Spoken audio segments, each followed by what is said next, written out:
Já vos tentaram roubar a identidade online? Ou enviar-vos um cavalo de Troia para vos sacar o dinheiro da conta? Então passem pela loja do VHS e comprem lá um repelente de piratas cibernéticos.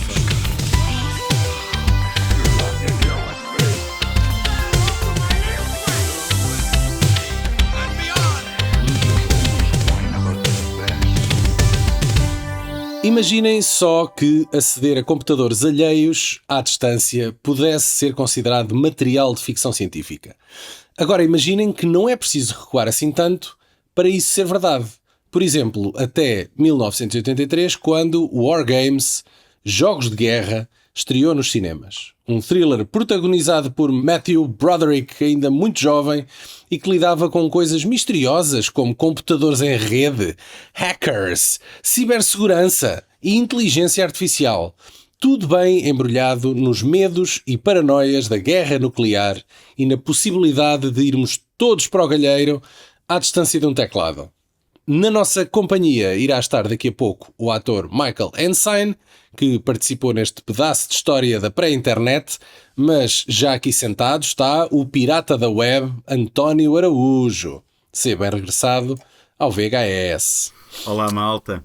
Olá, António. Pirata coxo e com uma pala no olho. Arr, arr, arr. Ah, é isto. Isso é uma referência ao Pirate Bay, é isso?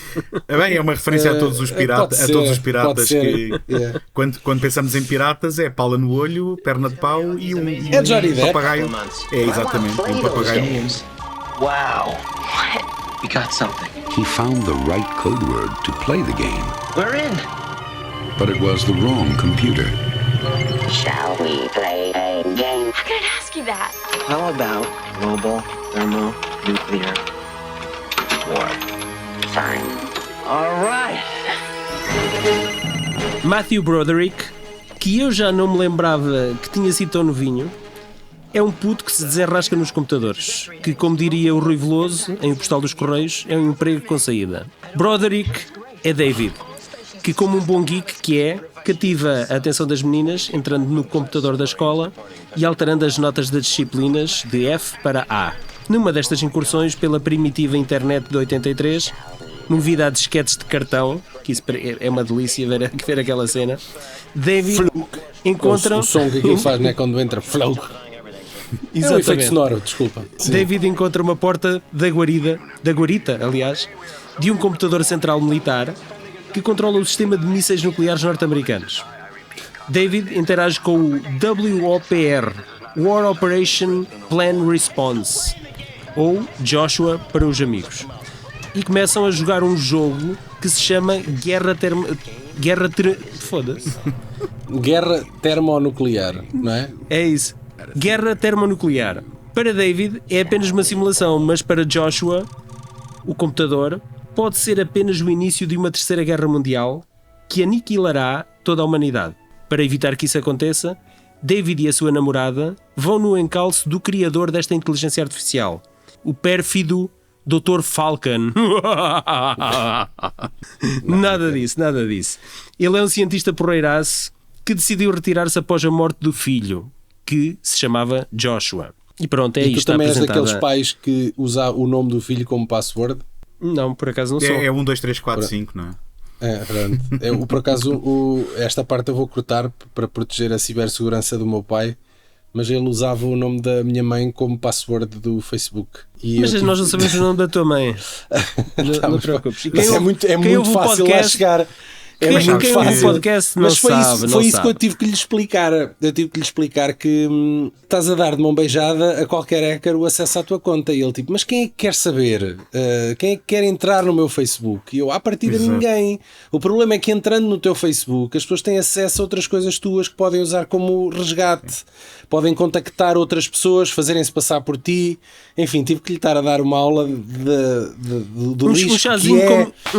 Um chazinho igual àquilo que tu me dás quando eu estou a utilizar a World Wide Web. Exato. Não é? Mas olha que a verdade verdadeira é que há 3 ou 4 passwords que continuam, se calhar, ainda hoje a ser das mais utilizadas. Sem dúvida, Porque sem nem dúvida. toda a Acho gente que- tem a consciência da Acho que uma, segurança. uma das que era mais usadas era God, não era? Era Deus. É a uma própria coisa palavra assim. password, por exemplo. 696969 e nesta tua introdução eu fiquei impressionado com duas coisas. A primeira é tu teres conseguido martelar ali uma referência ao Big Brother. Muito bem, Paulo.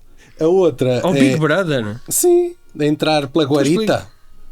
Ah, pois foi, o Telmo. Meu Deus. O Telmo. O que tu te foste lembrar. Pronto, a outra coisa foi tu passares a imagem de que ser hacker nos anos 80 era super sexy para as garotas. O que eu duvido. Mas o filme tenta fazer isso. Tenta passar essa imagem, Passar não é? essa imagem e é uma jogada nobre. É uma jogada nobre. E consegue.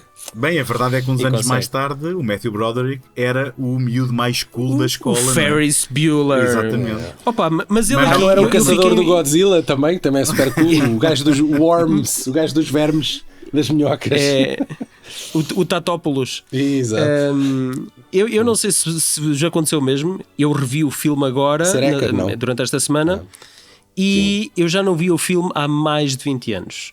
Seguramente lembrava-me da história, lembrava-me de vários elementos do filme, mas não me lembrava de quão novo era o Matthew Broderick aqui neste filme. Vocês qual é a vossa opinião do Ferris Bueller? São daqueles tipos que gostam do filme ou também são daqueles Gosto tipos muito. que em adulto olham para o filme e de repente veem um miúdo irritante e começam a torcer pelo diretor da escola? Não, continuo a gostar do filme e a torcer pelo Ferris Bueller. Mesmo Eu- depois coisas dele que eu- enfiar o carro do pai do outro pela janela. Olha É que eu dei, isso, essa- eu dei olha por que mim, essa é a cena. eu dei por é a mim cena que eu adulto mais a rever curto o filme e a torcer que o A torcer apanhassem. pelo professor. Que era, Não. Ele é um bocado, ele um- arma-se um bocado ao pingarelho, não é? Sim. É um bocado essa atitude. Também me identifico com a irmã, não é? Porque é o tipo que engana toda a gente, que toda a gente pensa que é um anjinho e que na realidade está a enganar os pais, está a enganar professores e está a abusar do amigo. É um proto Bart Simpson. Confesso que olhando para o War Games, agora tendo revisitado também o Rei dos Gasteiros há uns anos, não consigo escapar um bocado a esse sentimento pelo Matthew Broderick, muito embora ele aqui tenha um bocadinho mais um charme inocente de adolescente, não é? Do que propriamente Sim. o chico esperto que é passado Também 3 ou acho, 4 também anos. acho. Mas sim, é impressionante. Mas a o quão única novo chique é. espertice dele, eu acho que é a questão das notas dele, de entrar no computador da escola para trocar as notas. E que eu vou-vos dizer, isso para mim, e na minha altura, quando eu andava no liceu, era o sonho, isso era tipo. Poder ir ao computador. epá, As quem é nossas que notas. As nossas escolas não usavam computadores. Eu acho que nem na América. Isto foi para o filme, Olha, na verdade. Quem é que consegue? Eu confesso-vos que vi este filme muitas vezes em miúdo, possivelmente de uma gravação da RTP, já não me lembro bem, mas possivelmente era um VHS gravado da RTP. E, muito embora é um filme cujo aquilo que está em jogo é altíssimo, não é? Que é a possível destruição através de Sim, bombas de- termonucleares. Quando se fala em jogos de guerra, o que me vem logo à memória é precisamente essa mudança da nota, porque aquilo era tão impactante para um miúdo que estava na escola a esforçar-se por ter boas notas Claro. e imaginar Estava ali que à era distância possível. do clique. Exatamente. Tão facilmente tu conseguirias aquilo sem grande esforço. Exato. Era como alterar um Exatamente. texto num documento na Word, chegar ali, alterar a letra Sim. e já está. Se bem que para nós, miúdos na escola preparatória em Portugal, ou já não lembro bem em que escola andava nesta altura, mas era quase tão improvável como ter a Ali Sheedy no quarto, não é? Eu não teria coragem de mudar de um F para um A. Epá, isso Dá alguém muito ia nas dar por vistas, isso. não é? Não, Pô, mas isto para um alguém ia C, dar por metias isso. um C. Há uns anos valentes eu soube deste filme porque vi um documentário qualquer que falava sobre o perigo das tecnologias e uma coisa assim. E aparecia lá uma referência a este filme e a imagem do Matthew Broderick a jogar no computador e o documentário explicava um bocadinho. E tu disseste assim: este é o gajo do Godzilla? O que é que ele está aqui a fazer? Não, é o Inspector também Gadget. É o Inspector Gadget. Tenho uma história gira com o Inspector Gadget, que foi o canal, o Disney Channel, há muitos anos, ficou em sinal aberto durante 1 ou 2 dias no Natal e eu, que maravilha, nos tempos em que as pessoas viam TV Cabo, não é? Até meteste uns palitos nas pálpebras dos olhos que era para não. E eu, que maravilha, Para deixa conseguir cá ver ver. tudo. Não, porque os gajos passavam filmes Disney, e não só, que ainda não tinham passado em televisão. E eu deixo-me cá preparar o videogravador para ver o que é que vai dar nestes dias. Pá, a única coisa que me pareceu de jeito foi o Inspector Gadget. Inspector Gadget. Pronto, muito bem. Imagina a oferta. Mas pronto, eu lembro-me de achar o conceito deste Wargames fascinante. Pensar também como é que eles vão explorar esta coisa que me parece tão simples, que é um gajo entra num computador do exército ou de uma entidade governamental ultra protegida e começa a jogar um jogo. Eu não estava a perceber como é que isto depois iria desenrolar num thriller. Mas fiquei agradavelmente surpreendido com o filme, porque eles conseguem realmente depois criar uma trama. Depois obviamente que ele é preso pela polícia, é trazido para dentro da base da NORAD, né, que é o nome daquela base. Depois ele escapa e tem que andar a fugir, e eu fiquei bastante agradavelmente surpreendido com a dinâmica que eles depois criaram à volta deste rapaz em fuga.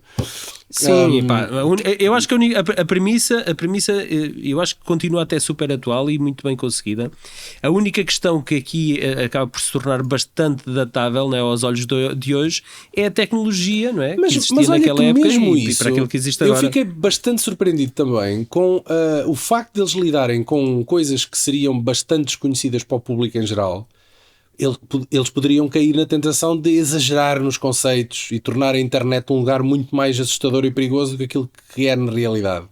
Mas eu acho que eles fizeram-no com bastante tato. Tu não vês ali nada que não possa tecnicamente ser possível, ou podia até não ser exatamente assim naquela altura, mas mais uns anos e seria, não é? Para um filme que lida com termos como hacking e cibersegurança, dos primeiríssimos filmes a lidar com estas questões, eu acho que eles fizeram com muita sensibilidade, eu acho. Eu acho que o truque para estes filmes não ficarem datados, estes filmes que representam tecnologia e nomeadamente espaços virtuais e em rede, o truque é não representarem visualmente o ciberespaço. Todos os filmes que vocês veem que o representam estão imediatamente datados. É quase cartoon, é muito até o tipo cartoon, de letra, até o tipo de letra e a forma como aparece no monitor, né? Isso e os sons datável, e tudo, não é? E eu não conheço o suficiente sobre a história dos computadores para saber se é verosímil o que estamos a ver. A verdade é que vendo hoje em dia, sendo que nós evoluímos tanto tecnologicamente como evoluímos, a verdade é que eu olho para aqui e nada disto me parece irreal. Parece-me efetivamente algo que poderia acontecer àquela data, mesmo que não seja verdade. Os nossos modems para nos ligarmos à internet também não eram como aquilo que a gente vê ali, mas nós também tínhamos que ocupar a linha do telefone, por exemplo, e esse tipo de coisas. Sim. E também concordo com outra coisa que o Paulo disse, que é o facto de que, ok, a tecnologia está datada, mas é engraçado como agora, 41 anos mais tarde, estamos a ver os temas que o filme aflora e são temas atuais. Se calhar por outras razões, não é? Sim. Por outras razões. E se calhar até o mais surpreendente é houve ali um período da história em que pensávamos que já tínhamos deixado as guerras frias para trás e o medo da ameaça nuclear e do conflito. E na verdade agora, se calhar não tanto como seria ali naquela altura, mas entre a cibersegurança, entre hacking, entre o conceito da inteligência artificial e do quanto isso poderá vir a ser um risco se nós lhe perdemos o controlo. Ou seja, tudo isto está atual, é muito engraçado realmente. Nós vivemos num período de revivalismo. Praticamente todas as séries que foram grandes séries nos anos 80 e que marcaram de alguma forma a nossa geração tiveram agora algum tipo de revivalismo. Pá, e aquilo que o Putin está a fazer neste momento é um revivalismo da Guerra Fria. Pá, isto é, claro. É um revivalismo da Guerra Fria. Ele também é um saudosista. Também é um saudosista. É um saudosista. Não é só dos anos 80. Acho que é até de vários séculos antes que ele é revivalista em relação ao território soviético. Mas, e na verdade ele só quer um amigo. Não sei se viram estas últimas imagens dele a passear com o Kim Jong-un, ou como é que se diz o nome dele? Exatamente. Pareciam uns besties. Eram os besties a passear de carro, a dizer adeus pela janela do avião. Se não fosse assustador, até dava para inimigo é o meu amigo, não é? É como os aliens e os predadores. É verdade, isso. É isso. Queria partilhar convosco uma curiosidade que eu penso que já hoje em dia é muito sabida deste filme, mas que é sempre interessante porque eu gosto sempre de pensar no processo de produção e das muitas possibilidades. Mas este filme iniciou rodagem com outro realizador. Eu não sei se... o Martin sim, Brest. exatamente, Era o Martin Brest. Sim. Martin Brest, que ter sido despedido deste filme 12 dias depois, se calhar até foi o melhor que aconteceu à sua Foi carreira. uma benção, sim. Porque ele foi realizar depois o Caça-Polícias. Portanto, Verdade. mas é muito interessante perceber que ele terá sido despedido porque estava a gravar e a dar um tom muito negro ao filme, sendo que ele depois ficou Sim, conhecido... mais um thriller. Pois, mas o Martin Brest, por outro lado, ficou conhecido por ter feito comédias, não é? Ou pelo menos filmes que misturam policial e filme de aventuras e de ação com comédia. E então é muito engraçado perceber que o Martin Brest, neste filme, se calhar estava a ir por outro caminho. E depois o John Badham terá sido trazido para dar mais alguma leveza. E eu fico sempre na dúvida de o que é que terá sido a contribuição de um que ainda terá ficado e do outro. E reparei numa coisa muito subtil, que de repente me dá a ideia de que até nos pequenos pormenores essa leveza realmente foi introduzida. Eu não sei se vocês repararam, quando nós somos apresentados pela primeira vez àquele supercomputador que é o Warp, não é? Sim. Está uma caixa de ferramentas aberta em cima dele, quase como dar a entender de que, ora, aqui está algo que controla ou que pelo menos simula aquilo que poderão ser guerras termonucleares e a Terceira Guerra Mundial. No entanto, se calhar ele volta e meia precisa de uma afinação porque tem aqui a ferramenta ali aberta. E é uma coisa que passa completamente despercebida, não é chamada a atenção. Acho que são pequenos pormenores que estão lá e que estão um bocado em pano de fundo, mas que dão alguma leveza. Até porque essa cena acaba por ser um bocado engraçada, não sei se propositadamente ou não, porque eles vêm de uma sala de reunião e quando lá chegam está um gajo em cima, em pé ao lado do computador, pronto para explicar o que é que aquilo faz. Parece quase aquela cena dos desenhos animados no Jurassic Park, mas desta vez com uma pessoa real que estava ali à espera para fazer exatamente aquilo. Ou então é aquela cena em que o James Bond passa por várias salas e estão lá a fazer várias coisas e tu pensas, mas aquela malta teve ali há quanto tempo à espera que ele passasse para fazer exatamente aquilo? Sim, exatamente. Ou seja, pronto, é um bocado isso. Que é uma cena, um guião que, note-se, foi nomeado ao Oscar. Nos Oscars referentes a 83. Daniel, tu mencionaste ao princípio também aquele efeito sonoro daquela floppy disk gigantesca a entrar.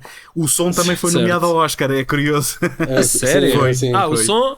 Não esse som em concreto, o som não. Okay. Já viste um som ser nomeado ao Oscar? Era uma coisa. Mas o eu achei trabalho engraçado sonoro no filme, o trabalho sonoro no filme. Foi a menção do António. Sim, a minha formulação não foi feliz. Na verdade foram 3 Oscars, foi para melhor argumento, melhor fotografia e som. Foram os filmes para os quais o filme esteve nomeado. Não ganhou nenhum, porém ganhou uns gostosos 124 milhões de dólares de lucro, que é 10 vezes mais do que o que custou. Mesmo apesar de ter estreado ao mesmo tempo quase que o Regresso de Jedi, foi com uma semana de diferença, uma semana depois do Regresso de Jedi que o filme estreou. Contabilidade à parte, realça aqui o papel importante que desempenhou em trazer para a discussão pública a questão da cibersegurança na América, porque consta que até o presidente Ronald Reagan, por exemplo, usou o filme como exemplo num debate com os membros do Parlamento. Se há uma coisa com que podemos contar, é os americanos, nos seus filmes de Hollywood, revelarem todos os pequenos segredos das instituições americanas. E, na verdade, eu penso que este foi o primeiro filme que me apresentou... não é? Sim, quer dizer, o conceito de teres aquelas NORADs e aquelas centrais de segurança e até o próprio conceito do DEFCON, não é? Do 5, do 4 Sim. E aquilo vai escalando conforme há de ter havido outros filmes que também o mostraram, mas eu penso que este terá sido o primeiro em que eu o vi. Ainda estávamos durante a Guerra Fria e num daqueles casos em que a vida imita a arte, os russos recebem um aviso de que 4 mísseis nucleares americanos cruzavam os céus em direção ao continente vizinho. O engenheiro que estava ao serviço suspeitou de que se podia tratar de uma falha técnica e desrespeitou a linha de comando para se certificar disso. Felizmente estava correto. Certo. Em retrospectiva e dado o clima de tensão que se vivia entre os dois países, tivesse o aviso de ataque sido dado, os russos provavelmente teriam contra-atacado e se calhar não estávamos cá hoje a conversar. E se calhar foi algum miúdo russo que tentou jogar Tetris pela net e se calhar. Quem sabe? Eu acho que este filme acaba por ser um pouco premonitório e acaba por estar um pouco à frente do seu tempo relativamente também às questões filosóficas da segurança relativamente à inteligência artificial, que nos dias de hoje é uma questão que está aí muito proeminente neste momento. Nós estamos a viver esse tempo. Mas o perigo neste momento da inteligência artificial é que isto rouba empregos. É esse o medo, não é? Não é só isso. Que destrua a criatividade e que roube trabalhos preciosos. Nós estamos num tempo em que uma máquina ou um programa aprende, torna-se autossuficiente e pode decidir coisas. É gradual. Bem, para e já... é quântico, não é? Essa aprendizagem. Certo, mas para já pode influenciar quando tu perguntas coisas ao ChatGPT e ele inventa factos e dados. Eu acho que o ChatGPT e uma determinada linha de pensamento está neste momento a reescrever a história do mundo. Mas com factos errados, não é? Anos, ou seja, com factos errados, sim. O que é assustador por si só, não é? Quando os arqueólogos, quando houver um apagão e os arqueólogos tentarem perceber o que é que se passava nesta época, eles vão ficar todos muito confusos com o que se passava nesta época, porque é surpreendente até para quem está a vivê-la neste momento, não é? Olha, factos escritos ao contrário e errados, isso é uma coisa que é uma praga que nos acompanha desde sempre, desde que há humanidade. Mas agora dissemina-se mais, não é? nesta quantidade. Exatamente, não nesta agora quantidade. Não é esta velocidade, se calhar, não é? A Bíblia e o perigo de se levar as coisas no sentido literal. As religiões são muito à volta do apropriamento destes textos e da subversão do que a história deixou escrito. Mas tu tens toda uma geração cuja profundidade da investigação deles é ir ao Google, não é? Ou ir ao ChatGPT, portanto, isso é perigoso. À Wikipédia. Agora, estávamos a falar da pertinência dos temas deste filme, inclusivamente quando foi lançado. E eu não queria ser aquele tipo que diz no meu tempo é que era, mas eu tenho saudades quando um filme de entretenimento saído de Hollywood podia estar completamente alinhado com aquilo que são temas do seu tempo, e hoje eu arrisco-me a dizer que não se vê este tipo de coisas, e este filme, muito embora seja um bocadinho mais leve do... É um bocado raro, certo. Sim. Eu lembro-me de outro filme que é um bocado mais sério. Estás a falar... Mais ou menos, pode ter, houve assim um surgimento de filmes sobre pandemias e doenças. Bom, houve assim um bocado essa coisa. Isso foi uma coisa muito específica, certo. Sim. Mas não sei, vocês lembram-se de um filme que se chama o Síndrome da China, por exemplo? Que é um filme, penso eu, ligeiramente anterior a este, e é um bocadinho mais sério, um bocadinho menos leve, mas que, na verdade, também foi um filme que tocou na ferida de algo que se estava a passar e que, de repente, despertou a consciência do público, e depois também, num daqueles casos em que a vida imita a arte, houve o acidente do Tree Island, ou Tree... enfim, agora está-me a escapar o nome. Houve um pequeno acidente nuclear numa central nuclear americana, que não foi de todo muito diferente daquilo que tinha acontecido no filme, e portanto é engraçado ver que nesta altura, mesmo o cinema comercial, seja ele mais juvenil como... Exatamente, seja ele mais juvenil como o Wargames ou mais ainda adulto. Acontece. Eu quase que me arriscava a dizer que não há filmes... Atenção, eu não estou a dizer que não há filmes adultos, porque há muito cinema independente, mas não há filmes comerciais adultos hoje em dia. Mas isso... Eu não quero ser o velho do Restelo e não queria aprofundar muito isto e ficar e agora roubar aqui a conversa para este tema. Virem desfregar na cara que não era verdade. Quase que me arriscava a dizer que naquilo que é o cinema comercial de um determinado orçamento já não há este tipo de cinema um bocadinho mais consciente, um bocadinho mais adulto e um bocadinho mais preocupado com as suas temáticas.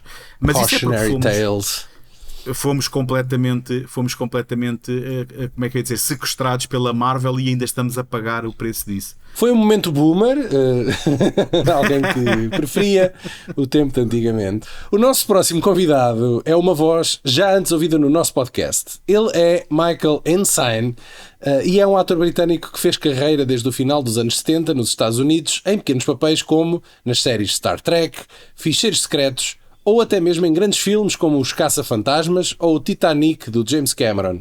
Lembrar-se-ão dele com certeza como o cavalheiro que não queria ir ao fundo sem o seu melhor fraque e um copo de brandy. Em War Games tem uma breve participação como assistente do General Behringer e é sobre isso que ele nos fala aqui. The Soviets are denying any increase in their submarine deployment. They want to know what the hell we're doing provoking it. They're full of shit. We know they're down there. We'll blow their ass out of the water. This happens to actors like me all the time. You get hired and then you discover that because of length or whatever, they don't want to shoot certain things, they want to cut certain things. And so I'm in that movie, and actually I was, the real story is that this character I had was sent out to keep track of this crazy general played by Barry Corbin and keep a control on him. And there was supposed to be a scene where I talk to him and say, you've got to come under control. You need to get your act together. I'm watching you. That never happened. So you see me with a lot of screen coverage and you think, why are they shooting that extra? And I can see. It was a great job because it lasted a long time. It was shot back when it was still MGM Studios, where Sony is now. The fun part was that war room, where they had the screens, was shot on the big stage where they shot a lot of The Wizard of Oz. So we were part of that history. But because this was sort of pre-computer, they would have to, or a lot of pre-computer control. Those back screens would have to be rewound anytime they reshot. So to set up and sync those things together was very complicated. Something that wouldn't be now, but it was then. But they had actual stuff projecting on those screens that they shot. So we would have to wait for them to do all of that. And that's why it was a great job, because it went on forever and you got lots of overtime. Ok. O Exterminador Implacável saiu no ano seguinte.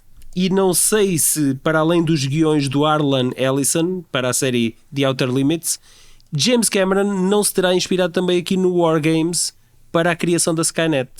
O que é que vocês acham? Bem, não sei se inspirou, mas lá está, mais uma vez. Era uma questão muito, muito badalada. Estava na Zeitgeist, berra, exatamente. Exatamente. Eu acho que ao longo da história o cinema presenteou-nos com supercomputadores com consciência própria e que de alguma forma veem os humanos como inimigos, ou até como parasitas que estão na origem de tudo o que está mal no planeta. Sempre para aniquilar. A única forma é mesmo eliminar-nos. Yeah. E há alguns dos exemplos desses que eu queria aqui partilhar com vocês, e aquele que eu acho que é o avô de tudo isso, provavelmente, é o HAL 9000 de 2001, Uma Odisseia no Espaço. Sim. É What are you doing, Dave? A Mother do Alien, não é? Que através do Ash tenta matar toda a tripulação do Nostromo. Temos os Replicants do Blade Runner, uma geração de androides desenhados por androides para serem superiores aos humanos. O iRobot, que explora a mesma temática. E agora, não sei se vocês se lembram deste, em Electric Dreams nós temos um Pentium caseiro que se torna senciente e ciumento após um derramamento de champanhe. Este filme não foi muito... É com a Virginia Madsen, não é? Eu, por acaso, nunca vi esse filme, mas faz parte do meu imaginário por causa do teledisco. É muito fixe. Nós temos também o Fantasma Dentro da Máquina em Ghost in the Shell, onde o universo virtual cria uma entidade consciente. E é engraçado que isto depois também deu origem a um filme com o Keanu Reeves antes do Matrix, que é o Johnny Mnemonic. Acho que vai aqui roubar bastantes elementos aqui ao Ghost in the Shell. Em Star Trek, o filme, nós temos a entidade V'ger, que vem em direção à Terra para a destruir caso não encontre o seu criador. É incontornável o Matrix, que aprisionou os humanos num sono letárgico, de um mundo virtual que já não existe, não é? E até o Van Damme já teve problemas com um supercomputador chamado Seth, que queria dominar o mundo. A graça deste War Games é, na verdade, a nossa perdição ser algo completamente acidental, provocada por um miúdo que pensa que está a jogar um jogo. E eu penso que esse lado acidental, esse lado de se nós vamos começar a meter as coisas nas mãos dos computadores, até se calhar a fronteira entre aquilo que é um jogo e que é a realidade pode desbater-se. Né? Eu penso que dá, digamos, um toque de originalidade a este filme em relação a todos os outros mais cínicos e pessimistas. Certo. Mas depois tem uma mensagem bonita no final, quando diz que a única forma de ganhar é não jogar. Não jogar. Isso, Não jogar. olha Portanto, que isso quase me faz Sim, lembrar aquele final horrível do Ready Player One, nós de vez em quando ainda nos ligamos na realidade virtual, mas às quintas-feiras nós fazemos um feriado e ninguém se liga, porque também temos que respirar as rosas, não é? Quer dizer, não sei, vocês não estão lembrados desse final do Ready Player One. Eu só me estou a lembrar que para desbloquear, spoiler alert, para desbloquear o segredo do jogo era andar com o carro em marcha atrás. Era esse, não sei se já não se lembram também dessa. Exatamente, isso eu lembro. Não, mas dessa parte. o que eu quero dizer mas um filme que tem tanta referência da nossa geração, não é? E é tão esquecível, é impressionante. Não, porque as referências só estão lá, só existem, não têm um propósito maior, na verdade. Não, e um filme que é hipócrita, porque todo ele é passado numa realidade virtual e é para nos deslumbrarmos com as referências e com tudo, e depois no final, malta, mas desliguem-se de vez em quando, vão ao jardim. Exatamente. Enfim. Olhem, temos uma sequela, Daniel. Calma, antes da sequela. Então. E no mesmo ano de 1983. Temos os videojogos do para Daniel. Para completar o círculo, War Games passa a ser também o nome de um jogo baseado no filme lançado para a Atari e Commodore 64. Algum de vocês foi velho o suficiente para ter uma Atari ou uma Commodore 64? Não. Para ter, não. Trata-se... Para ter, não, mas cruzei-me com Commodores. Nas montras das lojas, por exemplo. Não, em casas de amigos. Em casas de amigos. E também era uma banda musical. Os amigos ricos. Trata-se de um jogo de estratégia com um aspecto simplista, muito ao estilo do que vemos nos ecrãs do filme, e onde temos de defender os Estados Unidos de um ataque nuclear, portanto essencialmente o mesmo. 15 anos depois, e já na era PlayStation, o conceito é renovado em War Games Defcon 1, um jogo de estratégia militar modernizado, passado 20 anos depois dos eventos do filme, e o John Badham, agora lembro-me daquela música da Kylie Minogue. John Badham, agora não é Ensign, é Ensign e aqui é Badham. John Badham, o realizador do filme, coescreveu o guião do jogo. E agora, o episódio irónico deste jogo aparece na versão PC, pois o CD comercializado vinha com vírus. É verdade. Caso o jogador quisesse registar-se eletronicamente, ficaria infectado. Mas lá está, o nome do realizador devia implicar alguma coisa, não é? Fiambre estragado. Badham e a volta. Opa, mas está fixe, louvo o esforço, muito bem. Os programadores emitiram um pedido de desculpas e ofereceram-se para repor as cópias, mas claro, entretanto, já vários computadores tinham ficado infectados. Posso contribuir um bocadinho também para este cantinho? Claro. É que eu quando era miúdo, eu passava horas e horas. Jogaste o Defcon 1? Não. Eu nunca tinha visto estes jogos à frente, desculpa. É uma coisa um bocado ao lado. Eu passava horas e horas em lojas da Europa América, em livrarias da Europa América, a namorar nomeadamente as coleções Nebula e a coleção de bolso de ficção científica. E eu pensava que era miúdas. Isso era o que eu queria, mas infelizmente só me sobravam os livros de ficção científica da Europa América. E dessa coleção fazia parte a adaptação, aquilo que se chama a novelização, que é uma palavra que não existe em português, do War Games pelo David Bischoff, que foi um daqueles que eu por acaso acabei a nunca comprar, mas que era um daqueles que eu também... Não tinha audiocassete como o Indiana Jones? Não, isso era outra coisa, mas não tinha. Mas isto para dizer que comprei muitos, e por acaso o War Games é um daqueles que eu nunca comprei, nunca li, não posso atestar a sua qualidade ou a falta dela, mas já agora fica só a nota que também existiu. Então vamos aqui de cabeça a uma coisa chamada War Games, o Código Mortal. De Stuart Gillard, realizado pelo mesmo gajo que nos presenteou com Tartarugas Ninja 3. Eu quando era miúdo eu adorava o Stuart Gillard por causa do Tartarugas Ninja 3, que é o mais fraquinho. É sem dúvida mais fraquinho por causa do pior filme da trilogia. Verdade. Não, mas verdade. Isto é o que nos faz gostar do Paulo, pá. Ele encontra carinho por estes gajos de filmes manhosos. Mas este gajo fazia umas coisas. Eu apanhava algumas coisas deste gajo. Ele fez uma coisa que é o Astronave, o título em português, acho que é Rocketman em inglês. Astronave? Astronave, é verdade. Eu lembro. Agora há uma série na RTP que é o Astromano. mas adiante. Não, mas pronto, esta era a nave mesmo. E eu tinha este gajo muito em conta. Eu acho que vi isso. Eu acho que há realizadores como o Stuart Gillard que são tipos bastante competentes. Às vezes não lhe dão o melhor material para eles mostrarem todos os seus skills. E eu acho que o Stuart Gillard sempre foi um gajo que padeceu desta penitência na carreira dele. Tendo dito isto, em 2008, 25 anos depois do primeiro filme, regressamos a este universo do War Games, Código Mortal, com uma premissa muito semelhante à do primeiro. In the ongoing war against terror, We have to be able to anticipate threats. the U.S. has a new weapon of defense, Ripley will be online 24/7 looking to identify our enemies. a computer that will use any tactic. Ripley walks tall and carries a very big stick. Eu não sei, algum de vocês viu este segundo filme? Eu vi. Eu estou caladinho. Tu viste, ok. Eu vi Pronto, e muito bem. achava que estava a ver uma série de televisão daquelas dos anos 2000, porque é o que Sim, o filme essencialmente sim. é, não é? Aquilo parece um episódio do 24. Faz-me muito lembrar podia o ter sido- 24 por causa da fonte dos grafismos que os gajos usam, por causa daquela central de controlo. Eu não sei se isto não tinha sido um episódio. Um episódio piloto. Não li para nada, uma sé- não sei. não li nada que indicasse isso. Mas os valores de produção são muito, muito parecidos com São mais os baixos. de uma Sim, qualquer série de televisão É um direto daquela para altura. vídeo. É claramente um filme que só existe porque nós ali durante alguns anos, naquele período, tínhamos o mercado de DVD, de diretos Sim, para DVD sim. muito em altas e tudo servia, tudo era uma desculpa para se poder fazer um filme desses.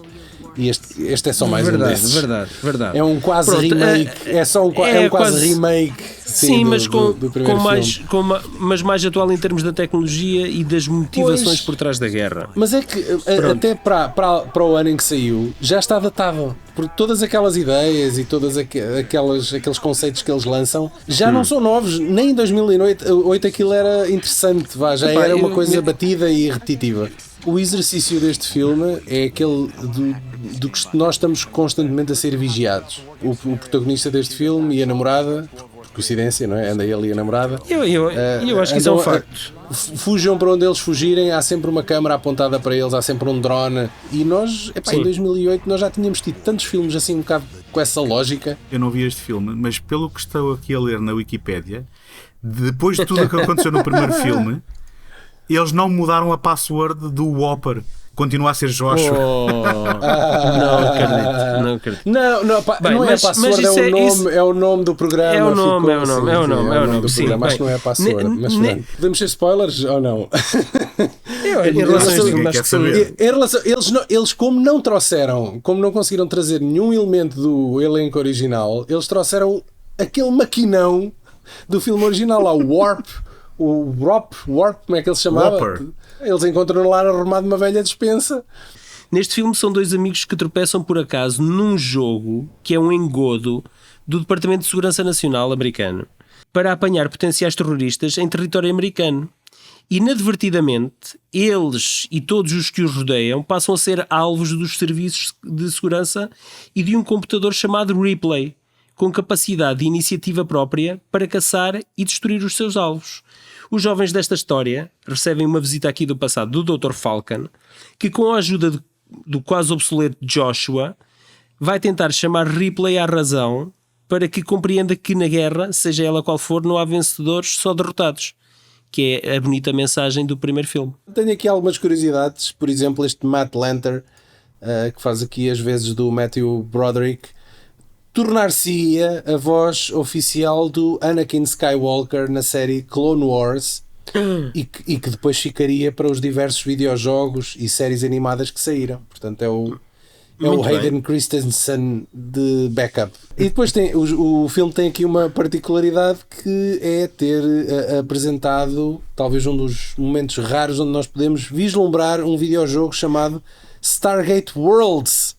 Um jogo que vemos o nosso protagonista e o amigo a jogar no início do filme e que é um jogo real, mas que infelizmente nunca chegou a ser distribuído. Foi de facto um projeto baseado no filme e na série com o mesmo nome, mas os estúdios responsáveis entraram em litígio e o jogo nunca saiu. Que caraças. Podiam tê-lo posto à venda e resolviam as suas divergências com os lucros do jogo e afinal, olha, ninguém ganha nada. Não, nem isso. António, olha, obrigado por apareceres aqui. Ora, é essa. Por nos safares.